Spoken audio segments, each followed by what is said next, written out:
Hello and welcome to the Week 7 edition of the Draft Report. My name is Matt Brown. You can find all of everything that we do every week for daily fantasy sports at dfsreport.com. Be sure and head over there. Tons of great articles. Got NBA stuff going now as well. Going to introduce some hockey. Going to maybe do some MMA, maybe some golf. It's going to be great. Be sure and head to dfsreport.com. Whenever you go over there, you can also check out our review of draft. These are going to be draft plays that we're talking about today here in week 7. And when you do that and download it from your favorite app store, be sure and use the promo code REPORT, R-E-P-O-R-T, and you will get a free $3 entry into a real money contest whenever you make your first deposit. Looking here at quarterbacks in week number 7, it is a very interesting week this week, I'll admit. Of course, the big names are always going to top the list, right? You've got your Drew Brees, you've got your Tom Brady, you've got these different people like that you're going to be looking towards to get you a ton of fantasy points this week. Tom Brady going up against Atlanta, rematch of the Super Bowl there. Obviously, Sunday night football, everybody's going to be watching and everybody's going to want a piece of that action. So I expect Tom Brady and Matt Ryan to be the most popular quarterbacks on the week, and for good reason. I mean, when you look, the New England Patriots are allowing 300-yard passers at a historic rate. And what I mean by that is every single quarterback they have faced this year has gone for over 300 yards. That is an NFL record. Matt Ryan likely to get at least close there, I imagine, this week. Tom Brady, don't have to sell you on him. You know exactly what he's going to do at home in this one. Another quarterback to look at once you get outside of the 2- and 3-man leagues here is Dak Prescott. Dak Prescott at San Francisco, going to be another popular guy here. I think the Cowboys are going to be a team people are targeting against this San Francisco team, ranks towards the bottom in pretty much every defensive category. So again, Dak Prescott, certainly a high floor as well. Certainly a guy that I would look to in 2- 3-man leagues, even some of the more shallow leagues. Once you get into the 8- 10-man league, something like that, you're going to have to branch out because he'll likely be gone by the time you get to draft him, which leads us to some of these other guys that I'm going to be looking at this week. I think Drew Brees. I think the talk of how Drew Brees performs outdoors is a little bit exaggerated. Whenever you look at the numbers, I mean, yeah, it's down a little bit, but I mean, that can be expected from playing indoors in perfect weather on the fast track every single time. So the numbers are certainly going to take a small dip, but it is a small dip. Drew Brees, still a very good option at Green Bay. Their secondary banged up, likely to get Kevin King back, but he's a rookie and certainly a guy that I think Michael Thomas will be able to handle. Another guy I'm going to be looking at this week, Russell Wilson, going over and playing against the Giants. Now, look, I understand the Giants went and looked really good against Denver. I think Denver just kind of sleptwalked through that game. Seattle going to finally get it together, I believe, this week. Finally going to put things become the team, I guess, that we thought they would become this year. They would actually be.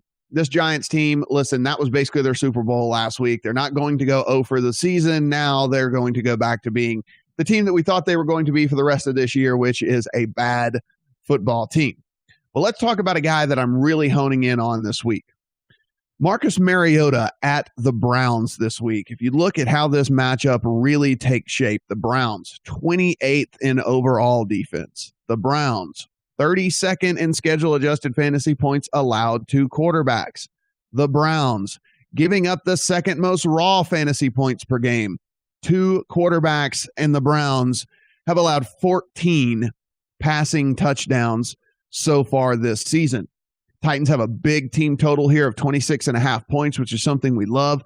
And we kind of looked last week, and we talked about Marcus Mariota and whether he was going to be 100% or not. Now, whether he was or was not, he did not do as much running, but he became kind of a pocket passer in that game. And what did he do? He actually threw for 306 passing yards on 72% completion percentage. He was made into a pocket passer and actually passed the test with flying colors. Marcus Mariota this week up against this weak Cleveland Brown defense is certainly a guy that I'm going to be targeting in a lot of my drafts, especially in the deeper ones. Now, we talked about, if you're in the shallower ones, stick to your Tom Brady's, your Dak Prescott, your Matt Ryans on the week. But once you get a little bit lower, I feel very confident that Marcus Mariota could have a big game for you this week.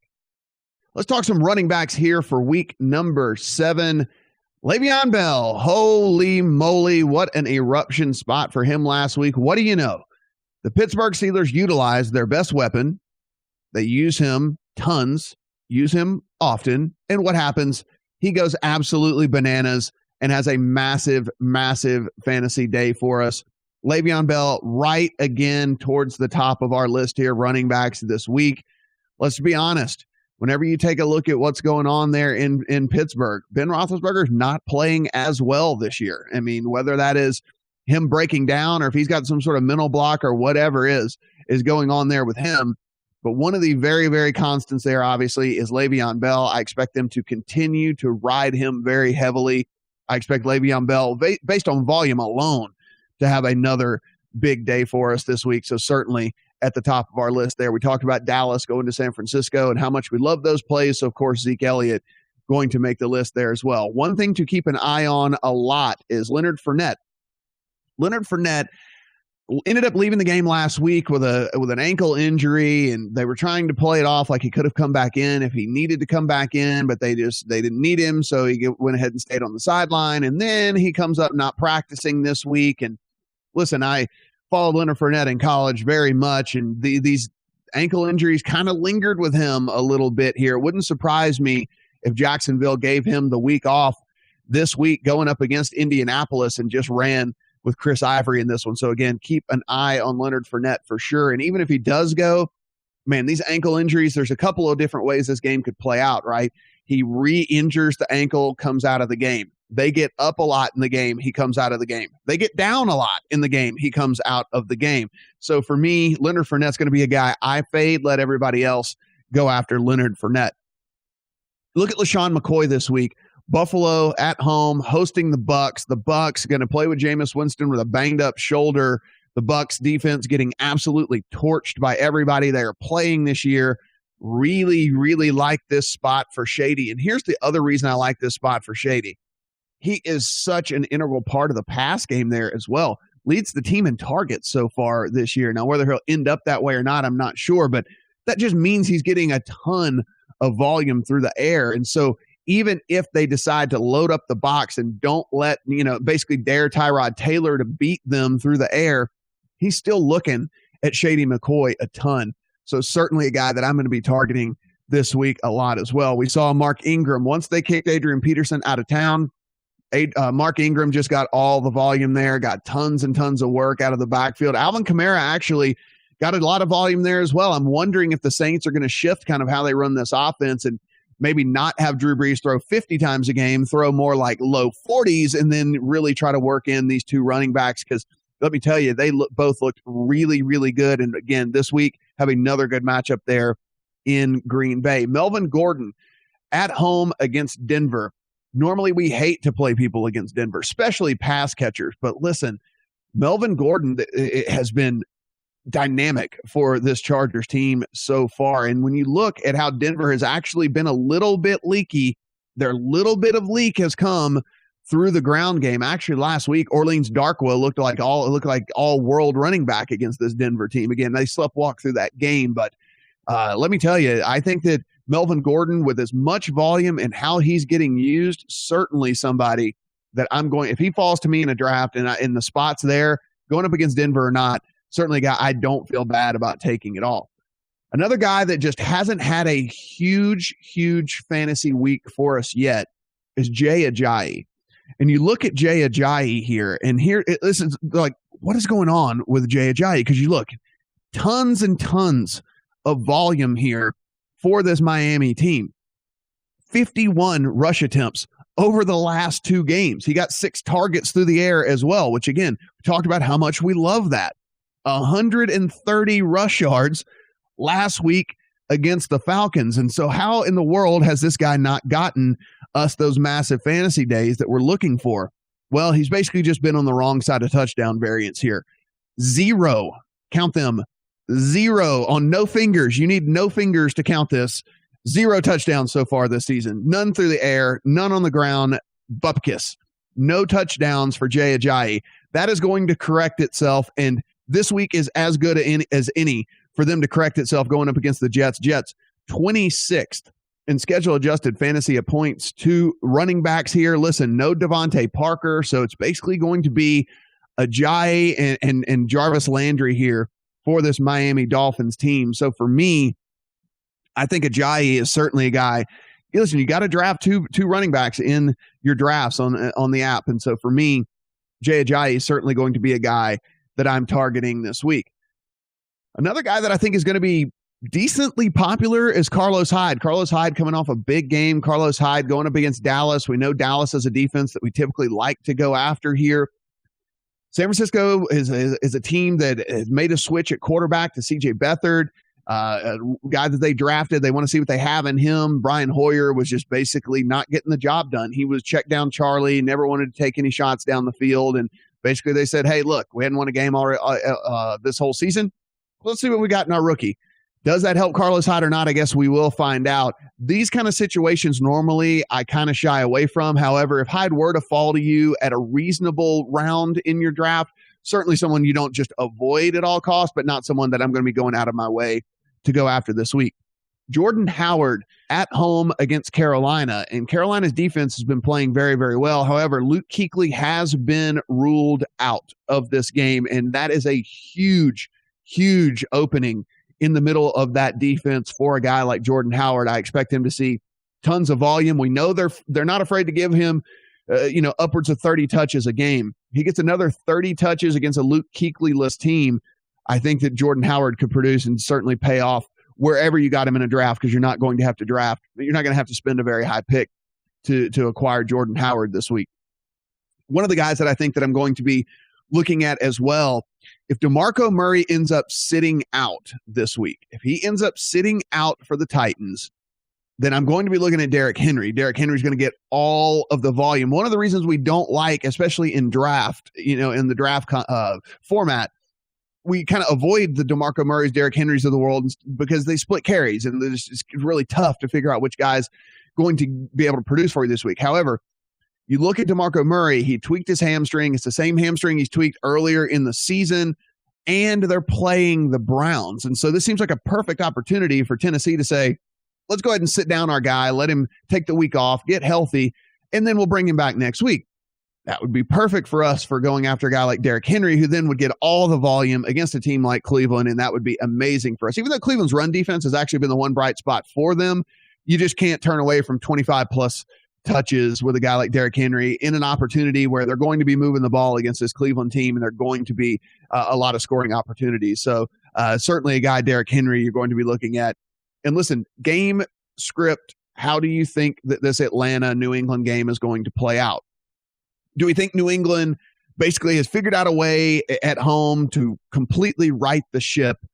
And if that's the case, do they get out to a lead on this Falcons team and Falcons have to kind of adjust the way that they play? If that's the case, then Tevin Coleman is their pass-catching running back. I mean, yes, Devontae Freeman does get work in the pass game, but they really like to just turn to Tevin Coleman. More explosive player, to be perfectly honest. And if that's the case, then Tevin Coleman could be one of those sneaky plays this week that could win you a game. We expect the Browns to get down, which that means Duke Johnson. That's when he comes in, not giving him any carries for whatever reason, even though every time he seems to carry the ball, he looks electric, but they are giving tons and tons and tons of looks to him in the pass game. If we expect the Browns to be down, which I personally do in this game, then this turns into a Duke Johnson game for them. A guy I'm not going to be rostering is Ty Montgomery. I understand he played last week, but this whole rib thing, to me, as well as Jones has looked as well, it's just not a situation I like. Kind of like we're talking about there with the Titans, not a situation I like to go into where we're going to be getting split carries anyway, and then one of the guys may or may not be hurt, so certainly not a guy that I'm going to be looking at. And finally, a guy, if you want to go a little bit further down the list, Adrian Peterson. Listen, I do not think the Adrian Peterson we saw last week is a guy that's going to show up every single week. He was certainly jacked up. He got into a situation where he knew he was going to get tons of carries. It was a perfect scenario for him last week. That being said, this matchup is actually fairly good. Now, you're going to look and you're going to see this and you're going to get confused. It's a 1 o'clock Eastern kickoff, but it is actually happening in London. So this is not a home game per se for either team happening over there in London. So don't look at this as like a road game. It's a road game for everyone involved in this game.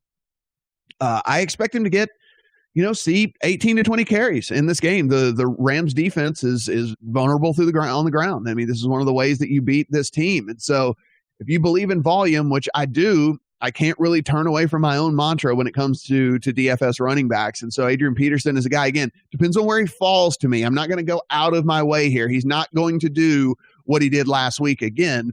However, if I'm towards the end of the rounds here in one of these bigger leagues, Adrian Peterson's certainly a guy that I'm going to be considering. And moving over to our pass catchers, listen, we're normally going to go with 2 wide receivers whenever we're taking our players in drafts. You have to draft 2 pass catchers, and that's it. You don't have to draft a tight end.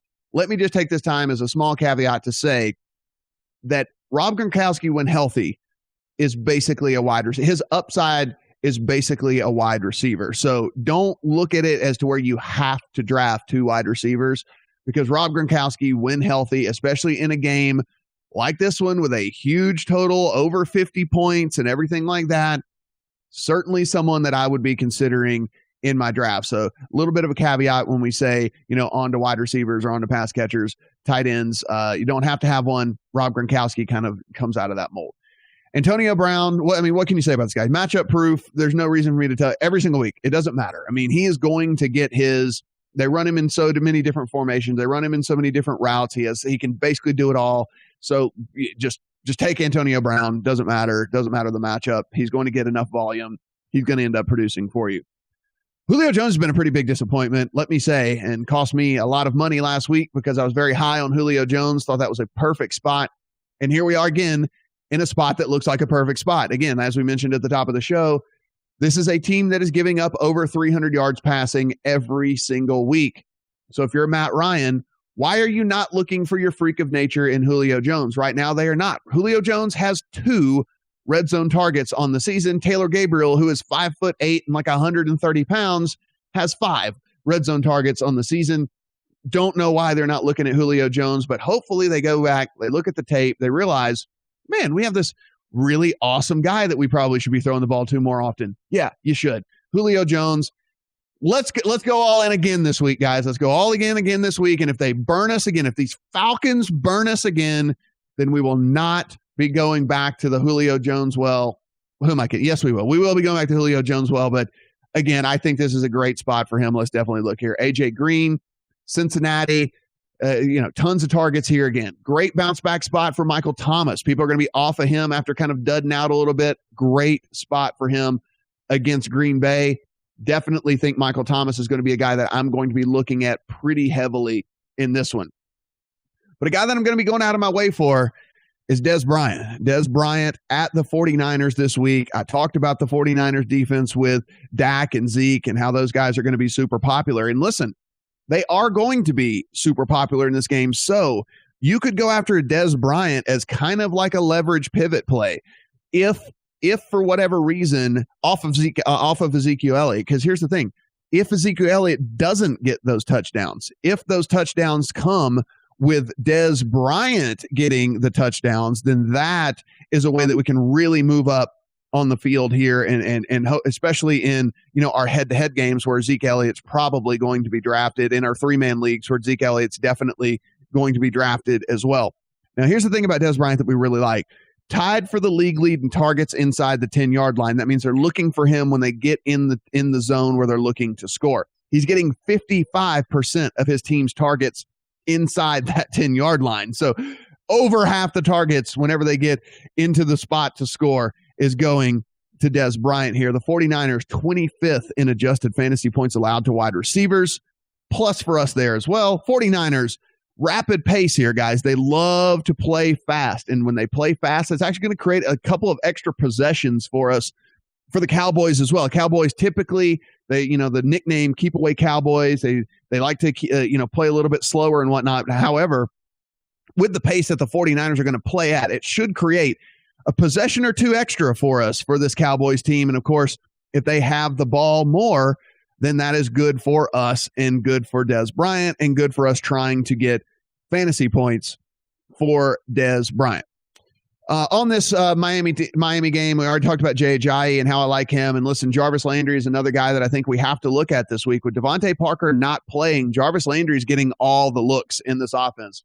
We thought Jay Cutler was just going to be looking at Devontae Parker all the time, and that was the case when he was actually healthy. Jarvis Landry now is the guy that's getting all the targets and actually getting some red zone looks as well. So his touchdown equity has creeped up just a tad. We used to say that wasn't the case with him, but they are actually looking for him in the red zone as well. So Jarvis Landry certainly has to be a guy that's on our radar here. Now, Mike Evans has been a guy that we've talked about how we've basically been avoiding for the last few weeks here, because Mike Evans has had just a murderer's row of schemes and cornerbacks going up against him. I mean, when you look at how this has gone for him, I mean, at the Cardinals, you're looking at Patrick Peterson, the Patriots scheming against teams, kind of number one receivers there, the Giants and Janoris Jenkins, the Vikings and Xavier Rhodes. So, I mean, lots of tough matchups. Finally gets a matchup that looks to be pretty good on paper here. Now, I am a little concerned with Jameis Winston's throwing shoulder. I am a little bit concerned when I hear that the volume, they were saying the zip is a little bit off.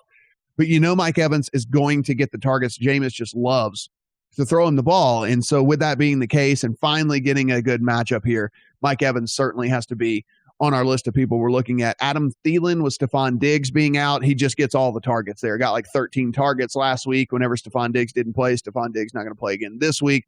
So Adam Thielen certainly has to be a guy that we look at. Weird for me to say, but a guy that I'm not going to be targeting heavily, and I'll let everyone else go after, is going to be Jordy Nelson. Now, I don't think necessarily Brett Hundley is going to be bad at quarterback. There's a reason the Packers have held on to him for as long as they have. They've gotten trade offers for the guy, and they just want to keep him. And that's because they think he's talented and they think he can play. Whenever you look at his college comparables, he's kind of like Tyrod Taylor, but more accurate, actually. Some rushing upside for you.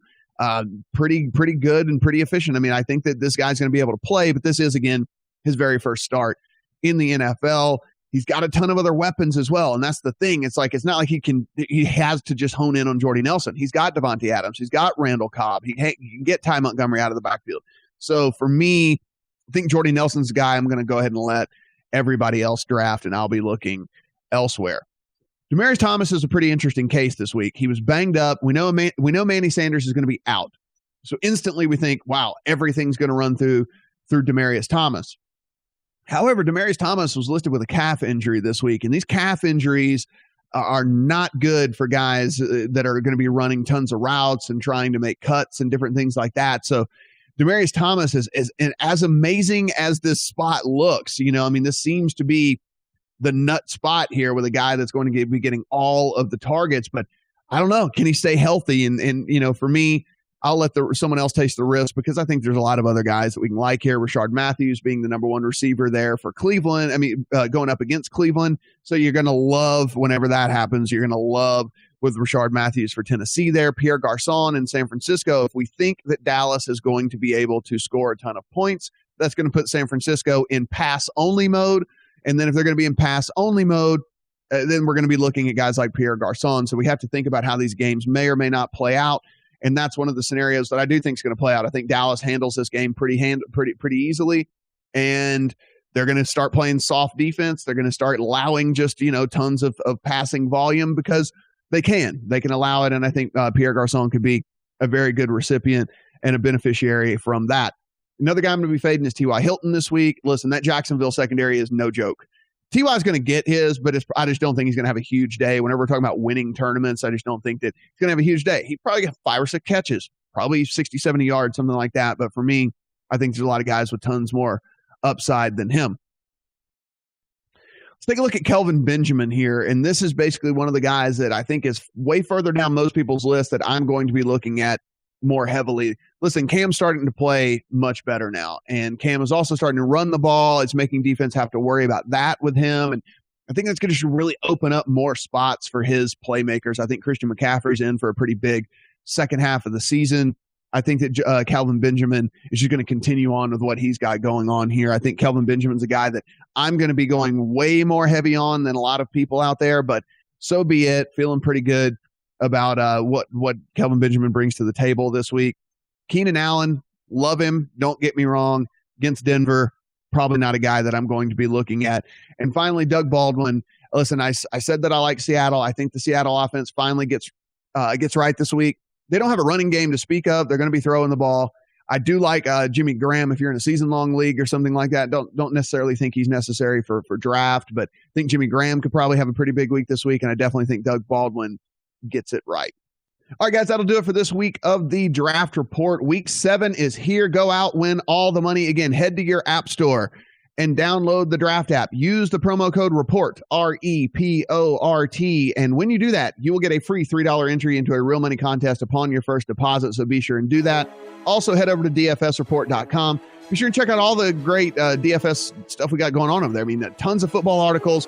Basketball is coming around. We're going to have all the other sports going on as well. So be sure and check those out. I am Matt Brown. I will see you guys in week 8.